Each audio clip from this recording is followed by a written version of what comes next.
Okay, hello, welcome to this video in the last little food sub sort of module, if you like, within the biodiversity and ecosystems topic of GCSE, that little one right at the end. This time we're going to talk about food production. Now this I could go on for days and days and days about. I'm not going to because it's a very short bit of the syllabus, but everywhere you look there are food sort of stories and food production sort of issues out there that you can look into, and I encourage you to do that. As I said, to reiterate in the last video, it is important that you know where your food comes from. It's important that you care about your food, because what could be more important, okay?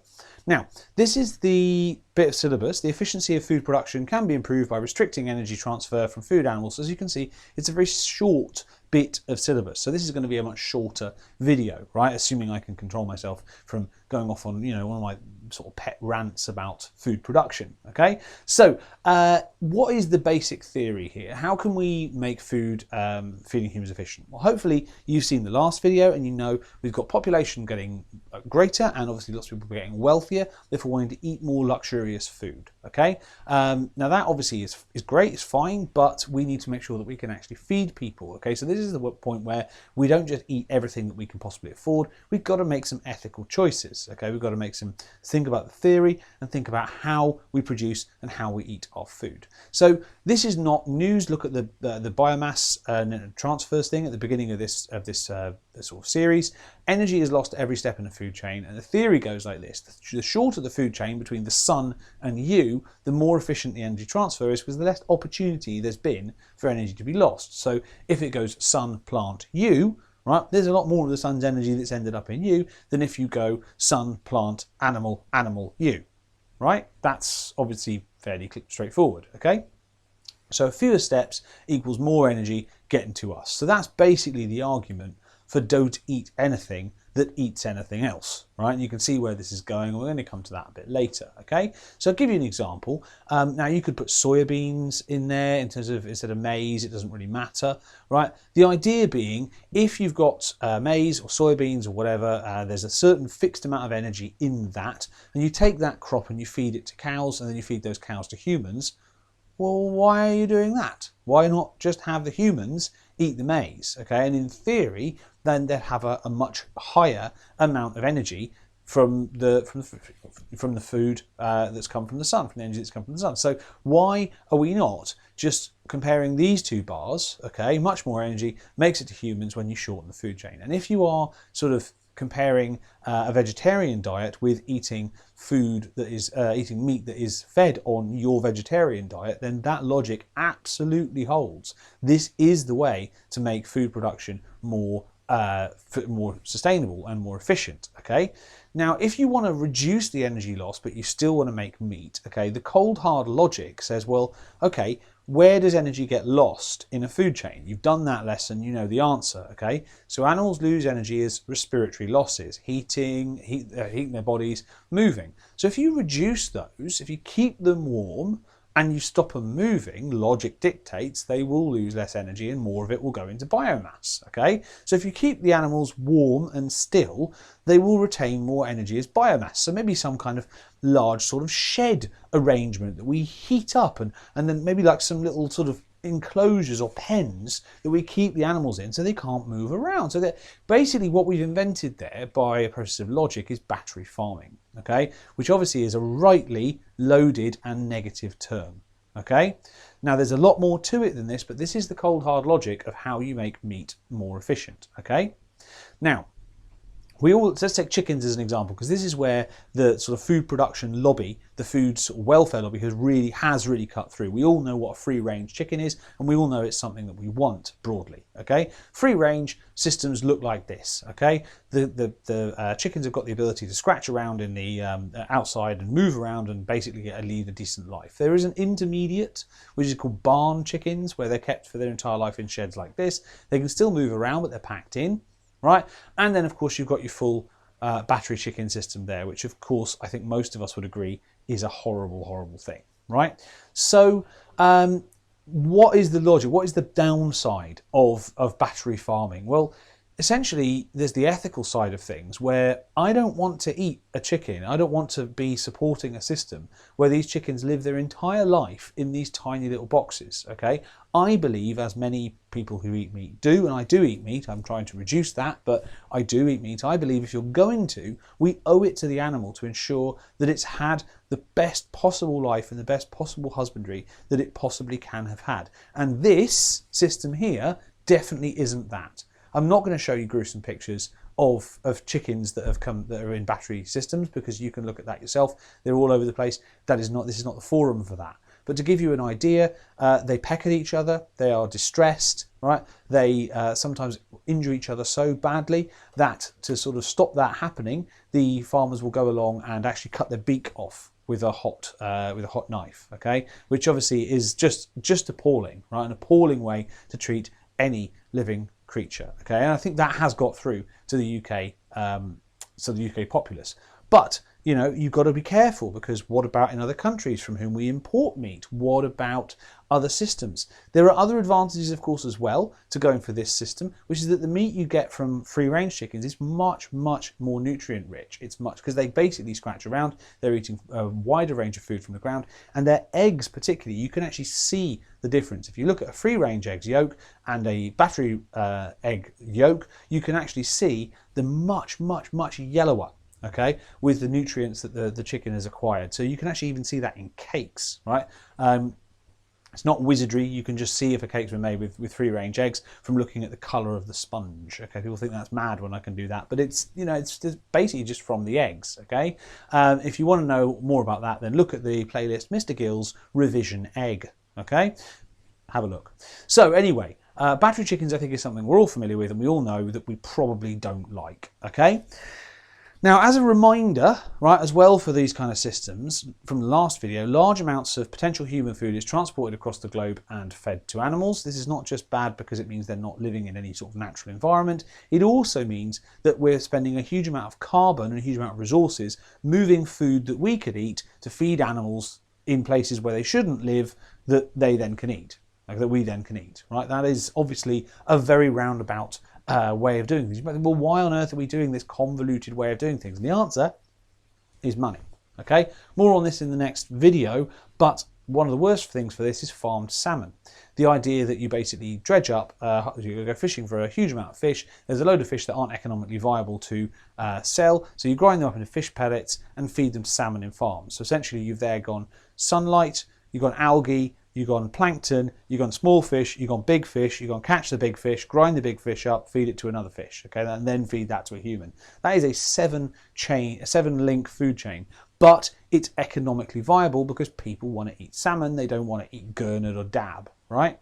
So anyway, let's just do a little reminder from the last video. I'm just taking Thailand as an example here. Look, their demand for poultry and pork has gone up massively over the last few years, which means that soybeans and soy meal are being imported into parts of Asia. You can see which countries we're talking about down there over time, and exported from places generally in South America and North America, particularly in South America, at the expense of the Amazon rainforest. So we get into deforestation here, and you can go back to that video and watch that as well, because all these environmental ills are linked. Okay, so let's get to the question then. Should we all be vegetarian? I am not vegetarian, but I am very, very conscious about where my meat comes from, and I am trying to reduce the amount of meat that I eat. Okay, I come from a rural background.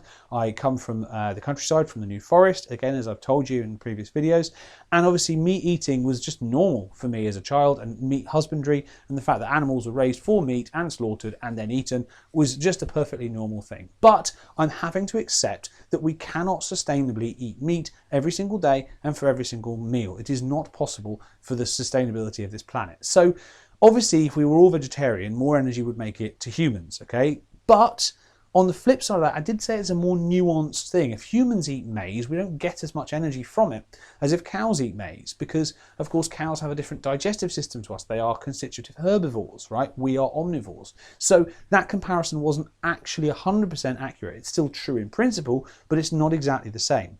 Nutrients important to humans are at the highest levels in meat. So if you think of going vegetarian, you've got to think about how you're going to replace those, particularly if you're going vegan, right? Things like iron, things like B vitamins, things like calcium. It's not impossible to do, of course, right? But what you can't do is just one day go, right, I'm just going to not have the meat and not replace it with anything. Okay, you've got to think a bit more nutritionally carefully. You've got to get a bit more educated. Okay, it's absolutely a thing you can do perfectly healthily. I'm not going to go into that stupid thing of, oh, you can't get iron if you don't have steak. That's nonsense, but you've got to consider it. Okay, there would be a huge reduction in CO2 and methane emissions. Okay, from getting rid of cattle, getting rid in terms of what we farm them, in terms of what we farm them. Okay, and if you're interested in cattle farming, there's a whole interview with an amazing cattle farmer in the Conservation Conversations playlist. Go and watch that. He is absolutely a wealth of knowledge and has a very balanced view on meat production. Food crop farming does take up masses of space too. And the important thing in the UK is there are lots of places where you can't grow a crop. Like if you go to sort of Snowdonia, on the sort of sides of those hills there, you can grow grass, sure, which a sheep can eat. You can't grow wheat because it just wouldn't take, right? So the only way humans can get any nutrient from that environment is via animal husbandry. Okay, so food crop farming takes up masses of space and wouldn't necessarily be applicable in a lot of places. So there are some places where meat production is the most efficient way to get human food out of the environment, if that's your target. Okay. Some animals obviously can eat plant matter that we could not get any energy from at all. Pigs are particularly good at this. They can pretty much eat and digest anything. We couldn't do that at all. So acorns, for example, are very difficult to process for human consumption, but pigs can eat them no problem. Okay, so I would argue on vegetarianism and veganism, right? Meat reduction is 100% a good thing, right? I have taken the decision not to go vegetarian, but I do eat an awful lot more vegetarian food, as I will show you in a moment, much to my great glee. The line that's being taken, that I take, and it's being taken by a lot of meat producers, particularly in the UK, is eat less meat, but eat better meat. Go to your local butcher. Go to your local farm shop. Okay, they are everywhere and they're under threat. They're under pressure from the supermarkets, right? Care where your meat comes from. Care what it is. Buy different cuts. Try different things, and look out for hidden low welfare meat. If you're eating out from somewhere, a pre-prepared meal or a restaurant, if that ever comes back, which we really hope it will soon, right? Where's the meat come from there? Right? Have they told you? Do you know? With a butcher, you can say, where's that come from? And they'll usually give you the business card of the guy that raised it, right? No problem at all. Look out for that hidden meat. If you're, coming back from a night out, maybe when you're a little bit older than GCSE, right, and you go out for some dodgy kebab, right, where's that meat come from? No idea. What meat even is that? And also, those people who sort of say phrases like no meat, no eat, and all that kind of, oh, I've got to have meat and all that. It's not proper if you don't have meat surrounded by other things. Veggie food's brilliant, and it's been getting more diverse and more interesting, right, all the time. Right, vegetarian meals can be every bit as satisfying as meat-based meals. I'll give you some examples from my own culinary exploits. As I said in the last video, I do all the cooking in my house. I absolutely love it. I think it's important, not only from an enjoyment point of view, eating nice food, but also from the ethical and biological point of view as well. So look at this. This is a roasted Jamaican jerk pumpkin with a pineapple salsa there and some super spicy Armageddon chili coconut rice. We've got a beetroot tart tatin, a bit of puff pastry with a mustard and caper dressing and shaved shaved hard cheese from the UK. That obviously is the beetroot we've grown in my garden, low food miles. You've got a lovely butternut squash risotto there, just being finished off. We've got vegetable pakoras, sort of gnarly, rustic, big old vegetable pakoras. I love these kind of things. You've got vegetable fritters there. That was a spring lockdown morning last year. You've got, obviously, why not posh up some student food, right? Take some chard from your garden, chop it up, get it in with your beans, make some posh beans on toast, right? Why not, if you've got a load of nasturtiums in your garden, make nasturtium pesto, right, with a British cheese and some nuts and some various other things, all right, some Cotswolds rapeseed oil, a lot of low food miles, every bit as basil and mozzarella, every bit as good as basil and mozzarella pesto. Why not, if you've got a glut of purple carrots, as I had last year, why not get into pickling them, make a lovely jar of pickled carrots? If you end up with 23 kilos of tomatoes, right, because you've gone a bit mad on the growing lots and lots of tomatoes, why not sort of blend that up, heat that up, make your own dolmio sauces, keep that over winter. I have still got tomato products from last year's harvest of tomatoes, okay?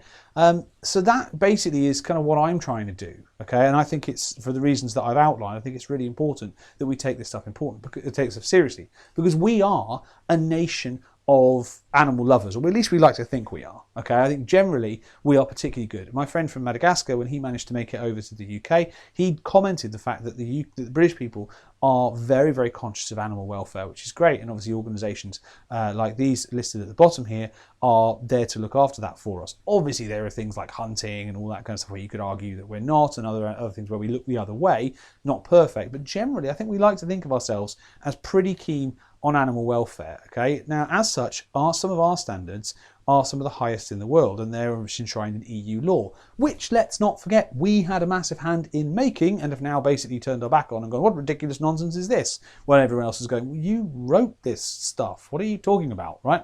So obviously there's suggestions now of lowering our food standards, imports from America. We really, really don't want that. I've been to America, right? Okay, obviously imported food might not be so well kept. I've been to America a number of times and it's a brilliant country to visit. Right? I had absolutely fantastic times in America.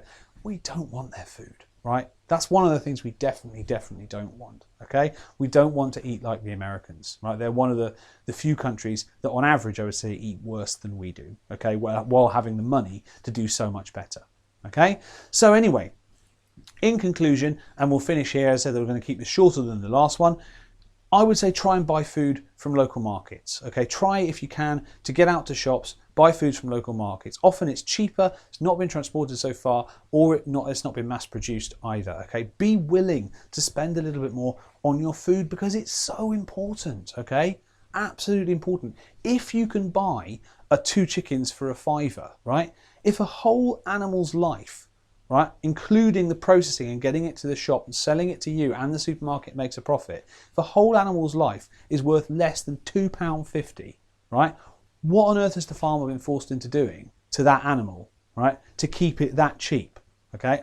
And whatever it is, I certainly don't want to be eating it, okay? Right, so that's just wrong in my view. So look where your food comes from. British is best. Traceability, right? So if you know where the farm is, where these guys are producing this food, or your local butcher can tell you that, brilliant, okay? Now, I did my dissertation on this, and I'm not going to go into it. So my university dissertation was on organic farming, right? Organic food is better for you, but only if you're eating properly anyway, okay? If you want to know more about organic farming, drop me a line, ask me a question, and I can fill you in on that. The answer is it better for you? Yes, with an if, and no with a but, okay? So, and my last thing would be, this is something I found incredibly therapeutic. It's been brilliant for my mental health as well, and my mindfulness throughout the lockdown. And obviously I'm very fortunate to have a bit of a space to do this in my garden, but everybody's got a windowsill where they can grow something, and that's to farm, to grow something, to produce some food, okay? It's really, really satisfying. It forces you to slow down, and it's a fantastic, fantastic use of your time. So eat better, buy better, grow better, okay? And then I think you'll have some fantastic food to eat as a result. Okay, next up we're going to talk specifically about the fishing bit and the role of technology in food production. Thanks very much, I'll see you next time.